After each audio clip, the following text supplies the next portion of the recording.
늘 살고 지고 영원한 주님 내 승리의 주 하늘의 기쁨을 주옵소서. 어떠한 고난이 닥쳐와도 만유의 주여 소망 되소서.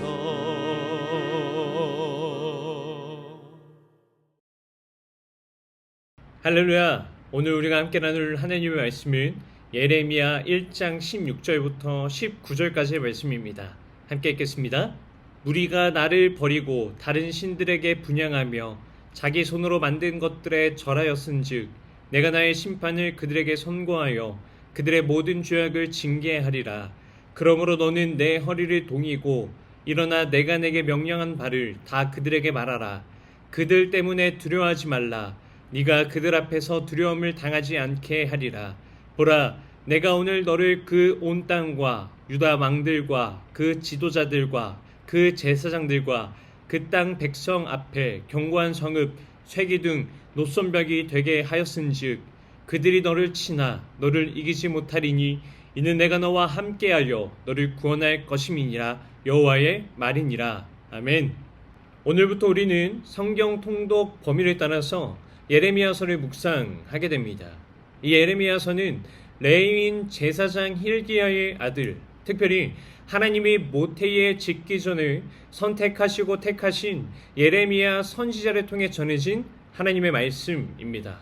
예레미야서는 유다를 비롯한 주변 세계의 모든 이방 민족들의 죄에 대한 하나님의 심판과 더불어서 먼 미래에 주실 회복과 새 언약의 약속이 담겨져 있습니다. 그리고 그 속에서 예레미야 선지자는 하나님의 말씀을 전하는 눈물의 선지자 역할을 감당하면서 백성들의 거센 반대와 그리고 핍박 속에서 하나님의 말씀을 타협 없이 선포하는 인물입니다. 이러한 흐름 속에서 예레미야 1장은 하나님께서 예레미야 선지자를 부르시는 장면이 등장하고, 그리고 2장과 3장에서는 이스라엘과 그 다음에 유다의 죄악들이 나열되어 배역한 자식들을 향한 돌아오라는 하나님의 메시지가 담겨 있습니다. 그중 오늘은 예레미야 1장 16절부터 19절까지의 말씀을 집중해서 보고자 합니다. 16절 말씀에는 하나님이 그토록 사랑하셨던 유다 족속이 무엇 때문에 하나님의 심판을 받게 되었는지에 대한 설명이 나와 있습니다. 우리 오늘 본문 16절 말씀을 함께 읽도록 하겠습니다. 무리가 나를 버리고 다른 신들에게 분향하며 자기 손으로 만든 것들에 절하였은즉 내가 나의 심판을 그들에게 선고하여 그들의 모든 죄악을 징계하리라. 아멘. 하나님은 유다 족속을 향해서 나를 버렸고 다른 신들을 분향하며 자기 손으로 만든 것들에게 절하였다라고 말씀하십니다. 신명기 29장의 말씀을 보면 여러 나라 사람들이 여호와께서 이 땅에 왜 이러한 재앙을 내리셨는가 하면서 물을 때에 그 질문을 들은 사람들이 이렇게 대답을 합니다. 신명기 29장 25절 26절 말씀 함께 읽겠습니다. 그때에 사람들이 대답하여 그 무리가 자기 조상의 하나님 여호와께서 그들의 조상을 애굽에서 인도하여 내실 때에 더불어 세우신 언약을 버리고 가서 자기들이 알지도 못하고 여호와께서 그들에게 주시지도 아니한 다른 신들을 따라가서 그들을 섬기고 절한 까닭이라. 아멘. 하나님은 예레미야 시대에 갑자기 심판을 결정하신 것이 아닙니다. 출애굽 후부터 이스라엘 백성들과 언약을 맺으시며 나를 버리고 다른 신은 섬기면 어떤 결과가 있을 것인지에 대해서 분명히 말씀하셨습니다. 그런데도 불구하고 유다 족속은 언약을 버리고 다른 신을 섬기는 죄악을 저질렀고 하나님은 그에 따라 심판을 내리기로 결정하신 것이죠. 예레미야 1장 16절 말씀의 핵심은 단순히 우상을 섬겼다는 것에 있지 않습니다. 하나님은 나를 버렸다라고 가장 먼저 말씀하시죠. 죄의 본질은 하나님을 떠나는 것이고 우상 숭배는 그 결과입니다. 우리는 이 당시처럼 바알이나 아세라 신전 앞에서 절하지 않습니다. 그러나 하나님보다 더 의지하는 것이 있고 하나님보다 더 신뢰하는 것이 있고 하나님보다 더 사랑하는 것이 있다면 그것은 본질상 그들과 같은 우상을 섬기고 있는 것입니다. 중요한 것은 우상 하나하나를 없애는 것이 아닙니다. 먼저는 하나님과의 관계를 돌아보는 것입니다. 하나님을 가까이 하면 우상은 힘을 잃게 되지만 하나님께서 멀어지면 우리의 마음은 다시금 우상에게 마음을 빼앗기게 됩니다. 예수님은 분명 한 사람이 두 주인을 섬기지 못한다라고 말씀하셨습니다. 그러므로 하나님이 예레미야 선지자를 통해서 하시는 이 경고의 말씀을 통해서 나는 지금 무엇을 붙잡으며 살아가고 있는지를 점검해야 하는 동시에 내 마음이 우상에게 빼앗긴 것이 있다면 회개하여 하나님께 돌아가야 합니다. 계속해서 오늘 본문 17절부터 19절 말씀까지 함께 읽도록 하겠습니다. 그러므로 너는 내 허리를 동이고 일어나 내가 내게 명령한 바를 다 그들에게 말하라. 그들 때문에 두려워하지 말라. 네가 그들 앞에서 두려움을 당하지 않게 하리라. 보라, 내가 오늘 너를 그 온 땅과 유다 왕들과 그 지도자들과 그 제사장들과 그 땅 백성 앞에 견고한 성읍, 쇠기둥, 노선벽이 되게 하였은즉 그들이 너를 치나 너를 이기지 못하리라. 이는 내가 너와 함께하여 너를 구원할 것임이니라. 여호와의 말이니라. 아멘. 하나님은 예레미야 선지자에게 유다의 죄를 고발하고 하나님의 심판을 하나도 빠짐없이 전하라고 명령하십니다. 그리고 동시에 두려워하지 말라고 말씀하십니다. 당시에는 예레미야 선지자만 있었던 것이 아니었습니다. 거짓 선지자들도 아주 많았습니다. 그들은 평안하다, 전쟁이 없다, 하나님이 우리를 계속해서 지켜주신다라고 말하며 백성들이 듣고 싶어하는 그 말만을 전했습니다. 그러나 예레미야 선지자는 그들과 달리 하나님께서 심판하신다라고 하는 그 말씀을 선포해야 했습니다. 당연히 이러한 메시지는 환영받을 수 없는 말씀이었습니다.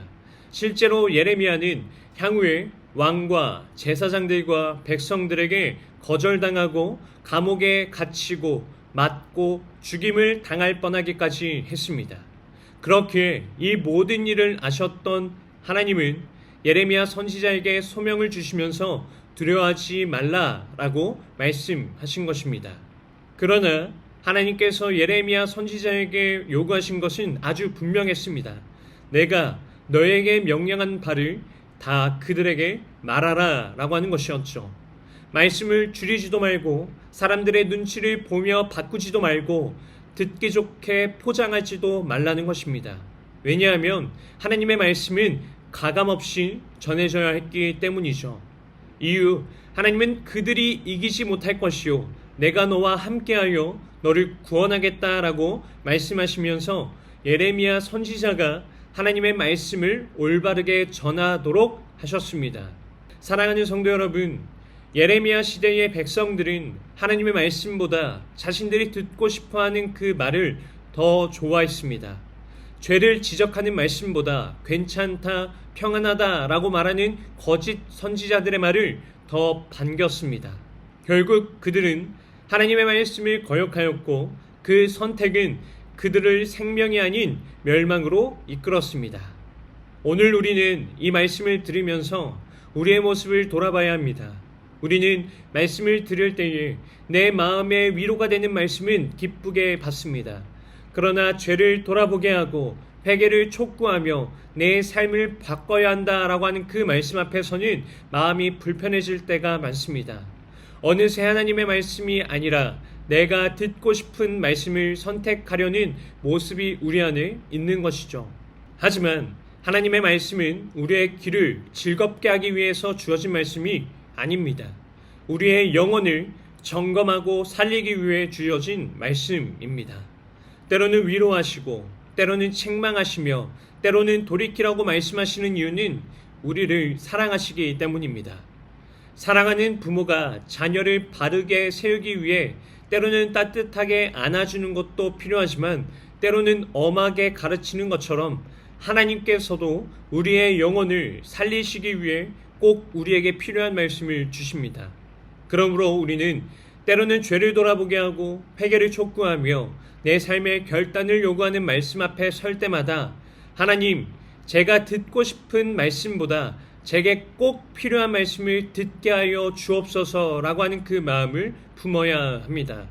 그 마음으로 말씀을 받을 때에 하나님의 말씀은 나를 불편하게 하는 말씀이 아니라 나를 살리고 변화시키는 생명의 말씀이 될 것입니다. 사랑하는 성도 여러분, 하나님의 말씀은 언제나 듣기 좋은 말씀이 아니라 살리는 말씀이 되어야 합니다. 우리의 귀에 달콤한 말씀만 찾는 것이 아니라 우리의 영혼에 필요한 말씀을 사모하는 성도님들이 되시기를 간절히 소망합니다. 그 말씀 앞에 순종할 때에 하나님께서는 우리를 새롭게 하시고 생명의 길로 인도하실 것입니다. 기도하겠습니다. 거룩하시고 사랑이 풍성하신 하나님, 예레미야 말씀을 통해 우리의 영혼에 필요한 말씀을 들려주시니 감사합니다. 주님, 우리의 마음을 돌아봅니다. 우리는 하나님의 말씀보다 내 생각을 더 앞세울 때가 있었고 듣기 좋은 말씀은 기쁘게 받으면서도 죄를 깨닫게 하고 회개를 촉구하는 말씀 앞에서는 마음을 닫았던 모습이 있었음을 고백합니다. 우리의 완악한 마음을 용서하여 주옵소서. 우리 안에 하나님보다 더 사랑하고 의지하는 것이 있다면 깨닫게 하시고 우리의 마음을 빼앗고 있는 모든 우상에서 돌이켜 하나님께로 돌아가게 하여 주옵소서. 우리의 시선과 마음이 오직 하나님께 향하게 하시고 날마다 주님만을 가장 귀하게 여기며 살아가는 자녀가 되게 하여 주옵소서. 주님, 무엇보다 하나님의 말씀 앞에 겸손한 마음을 허락하여 주옵소서. 듣고 싶은 말씀보다 영혼에 필요한 말씀을 사모하게 하시고 책망의 말씀도 사랑으로 받게 하시며 말씀을 듣는 것으로 끝나지 않고 순종으로 살아내는 믿음을 허락하여 주옵소서. 이번 한 주간도 하나님의 말씀을 삶의 기준으로 삼게 하시고 어떠한 상황 속에서도 말씀을 신뢰하며 순종하는 성도님들이 되게 하여 주옵소서. 이 모든 것 살아계신 예수님의 이름으로 기도드립니다. 아멘. 오늘 함께 기도할 도구기도 제목은 지역 사회를 향한 섬김과 구제를 위하여입니다. 신정동 지역을 예수 그리스도의 심장으로 품고 눈물로 기도하며 이웃을 진실하게 섬기는 교회가 될 수 있도록 누구나 문을 두드려 위로와 도움을 얻을 수 있는 참된 섬김과 나눔의 안식처가 되게 하시며 가난하고 소외된 이웃들의 손을 잡아주어 예수 그리스도의 십자가 사랑을 삶으로 실천할 수 있도록 기도하시길 바랍니다. 이어서 육신의 질병으로 고통받고 있는 교회 식구들, 경제적 어려움을 겪는 식구들, 타지와 타국에 있는 식구들, 우리 교회 다음 세대를 위해 기도하시기 바랍니다. 또한 나라와 민족을 위해서 한국교회와 세계 선교를 위해서 기도하시기 바랍니다. 끝으로 오늘도 주님과 깊이 교제하시는 하루가 되길 소망하며 각자의 기도 제목을 놓고 기도하시겠습니다.